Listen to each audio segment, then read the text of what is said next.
বিখ্যাত সাহিত্যিক সঞ্জীব চট্টোপাধ্যায়ের একটি বিখ্যাত বক্তব্যের প্রথম অংশ আজ আমি পাঠ করে শোনাচ্ছি।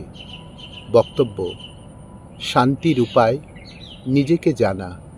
শুরু করছি। ঠাকুর একটা গান গাইতেন, তুমি নাহি দিলে দেখা, কে তোমারে দেখিতে পায়, তুমি না ডাকিলে কাছে, কে তোমার পাশে যায়। এই যে ধরুন বলা, কওয়া, নিত্যগীত, জ্ঞানদান, যদি কেউ মনে করে যে নিজের ভেতর থেকে বেরোচ্ছে, তাহলে তার বেশি দিন পরমায়ু নেই। যেমন করাও তেমনি করি, যেমন চালাও তেমনি চলি, যেমন বলাও তেমনি বলি, যা সব কিছুই আগের থেকে লেখা আছে। ভগবানকে আমরা সন্তুষ্ট করার জন্য নানা রকম তোয়াজ করি, এটা হচ্ছে ভয়ে ভক্তি। কারুর যেন অসুখ না করে, ছেলের যেন চাকরি হয়, কর্তার যেন এক্সটেনশন হয়, বাড়ি যেন ঠিক থাকে, মন্দিরে যাচ্ছে, মাথায় জল ঢালছে, কত কি করছে। ভগবান কিন্তু বুঝতে পারছেন কী জন্য চাইছে। একটা গল্প বলি। এক জমিদার, তার কিছু শ্রমিকের দরকার হয়েছিল বাগান টাগানে কাজ করার জন্য। 10 জন এসেছে। তাদের তিনি জিজ্ঞেস করলেন, তোমাদের মজুরি কত করে? 9 জন বললে, আমাদের মজুরি 1 টাকা। 10ম জন কিন্তু কিছুই বলছে না। সে বলছে, আপনি যা দেবেন। কাজের শেষে যারা 1 টাকার দলে, তাদের সব 1 টাকা দিয়েছেন। 10ম জনকে জমিদার তাদের সামনে 100 টাকা দিলেন। শুরু হয়ে গেল স্লোগান, চলবে না, চলবে না, ভেঙে দাও, গুড়িয়ে দাও। জমিদার বললেন, তোমাদের যা শর্ত 1 টাকা, সেটা তো পেয়েছ। সকলে বলল, আজ্ঞে হ্যাঁ পেয়েছি, তাহলে বাড়ি যাও। তখন সকলে বলল, একে কেন 100 টাকা দিলেন? জমিদার বললেন, ও তো নিজের থেকে কিছু চাইনি, 100 কেন, 1000ও দিতে পারি। তাই না চাইলেই সকল কিছু পাওয়া যায়। ঈশ্বরের কাছে গিয়ে এত বড় একটা ফদ্দ বের করলাম। ভগবান বললেন, ফদ্দটা রেখে পেছন ফিরে দাঁড়াও, জোড়া পায়ে যথোচিত পুরস্কার আমি তোমাকে দিচ্ছি। ঠাকুরও ঠিক সেই রকম। ঠাকুরের কাছে এসে যারা একটু খোসামদি করতেন, অনেকে বলতো বাবা বাবা, অনেকে বলতো গুরু গুরু।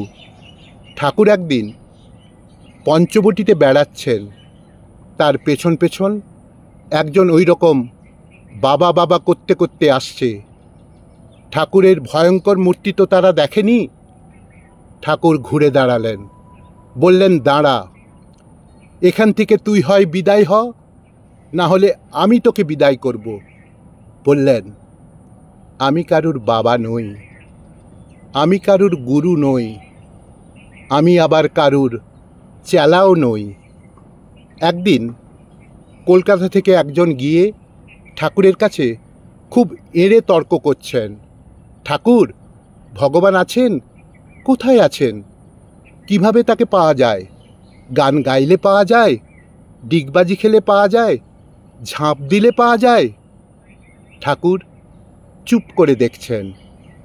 অনেক তর্ক করছে। ঠাকুরও বোঝাবার অনেক চেষ্টা করছেন। শেষে ভাবলেন, হবে না। ঠাকুর নিজের ঘর নিজেই ঝাঁট দিতেন। দরজার পাশে একটি ঝাঁটা দাঁড় করানো থাকত।